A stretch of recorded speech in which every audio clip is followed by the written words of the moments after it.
All right, we're gonna start off 2021 with an arcade pickup video. So the first arcade I picked up was Cruisin World. So Cruisin World came with a couple issues actually. The CRT was broken and it needs a monitor chassis recap. So what I'm gonna do is I was gonna convert this to an LCD, which I did, and I know a lot of people are against that, but I wanted to do it so I could at least play it over the holiday. So I'll show you quickly what I did. I want to talk about something real quick before we get into that. So sometimes these boards, no matter whether they're midway or whatever, but this is obviously a midway game, you'll see the EEPROMs will sometimes get loose in shipment. So if your game isn't booting up right away, something maybe you've bought via auction or some kind of local sale, you might want to try pressing these in. So these do get loose. So sometimes if the game won't post properly, just kind of go through and give them a little push. You know, don't push them too hard. Push every single EEPROM.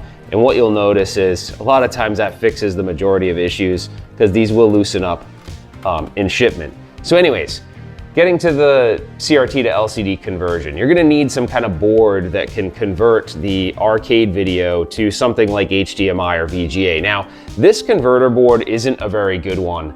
And actually, Bob over at Retro RGB is actually sending me a new one to replace this one that they've fixed the timings and done a bunch of really cool things to make the video quality a lot better than this one, but this one did the job temporarily.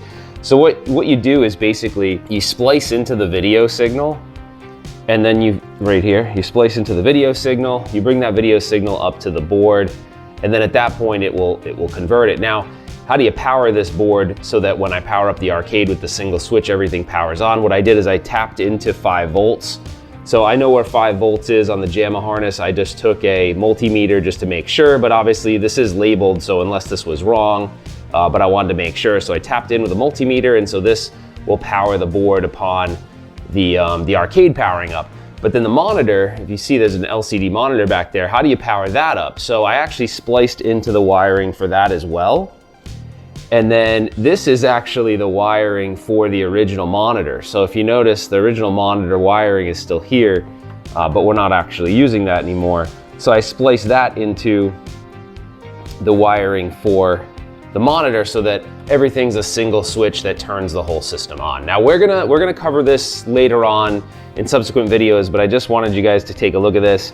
I know a lot of people are against LCD conversions of CRTs, but this was just so I could get it up and running and my kids and stuff could play it for the holidays. All right, let's go to the second arcade pickup. All right, my second arcade pickup is a Geo Mvs. This is actually a 4-slot, but they converted it to a 2-slot. I'm not really sure why. The marquee right now is not lit, so I just temporarily went and printed out some artwork online. It's not the actual cards that would have gone in these things, but pretty cool. I'm gonna actually talk with Joe Sabo and get some cards for this thing so I can get it looking more like original, and then I'm actually going to fix the marquee light. I think I'm gonna use just an LED light in there. I'm not really sure, we'll see. As far as the side art goes, someone decided to paint the side of this thing, so it's actually black paint with the logo over it. Now, I've seen several people do this. I'm not sure why they do it. Maybe it's just because they're lazy and they don't want to go through the work of restoring it properly. But I'm probably gonna paint it red. I'll sand it down, paint it red, and get it back to its normal shape. Or I'll see if I can sand it down enough that I can put some actual vinyls on it from Joe Sabo or something like that. The control panel, you'll see, looks pretty good actually. It looks like they're still using the original sticks. The buttons have been replaced, and it's using cherry micro switches.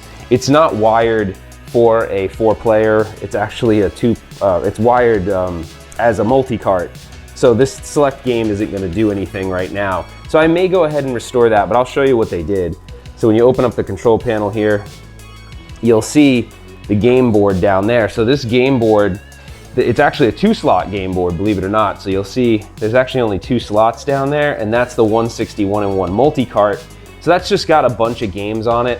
There aren't even 161 Neo Geo games, so there's duplicates and things like that. And there's actually games that aren't on there, like Windjammers, which would have been nice if it was. But anyways, I have some Neo Geo carts, so I may decide to restore this to original. I'm not really sure, and just run 4 separate carts, or we'll keep the multi-cart in there. I'm not really sure yet. And then, you know, everything's kind of in good condition here, nothing too bad. But I have a better control panel that's in better shape than this one, so I may replace this control panel with the one I have. I'm not really sure yet. So the only other issue this machine has right now is the monitor is a bit, oh look, that's the 161 glitching out a little bit. The monitor is a bit dull. I did replace it. I did a cap, not the monitor, sorry. I replaced it with a cap kit. I went through the monitor chassis, and thanks to Justin, my buddy, he got me confident with a desoldering iron. So there's several issues with the monitor. I got it looking pretty decent, but you can see the coloring is still a little dull. That could actually be the CRT dying. I'm not really sure. I've done a lot of work on the chassis, so I'm thinking that's my next troubleshooting area to explore. So we'll see. But I'm excited about this. I'm excited to have this in my collection. You know, I obviously have a Neo Geo MVSX, which is that newer system, but having the original is pretty sweet. And I do have a good collection of Neo Geo carts, so it's gonna be fun to kind of play with this and see what we can do with it. So you'll definitely see more of this on the channel in the coming weeks and months. All right, before we wrap things up, here's a closer look at the Cruisin Exotica. It's in pretty good shape actually, but like I said, I'm in the process of doing that LCD conversion. So I started to make the bezel, and I kind of did it fast and made some mistakes.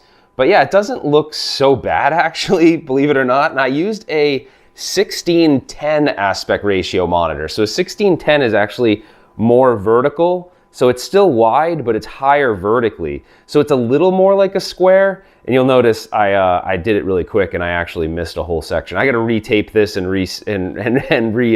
spray it, but I was going quickly, and I just wanted to get it ready for the holidays. So I did replace the marquee light. It actually had a pretty bummed out marquee light.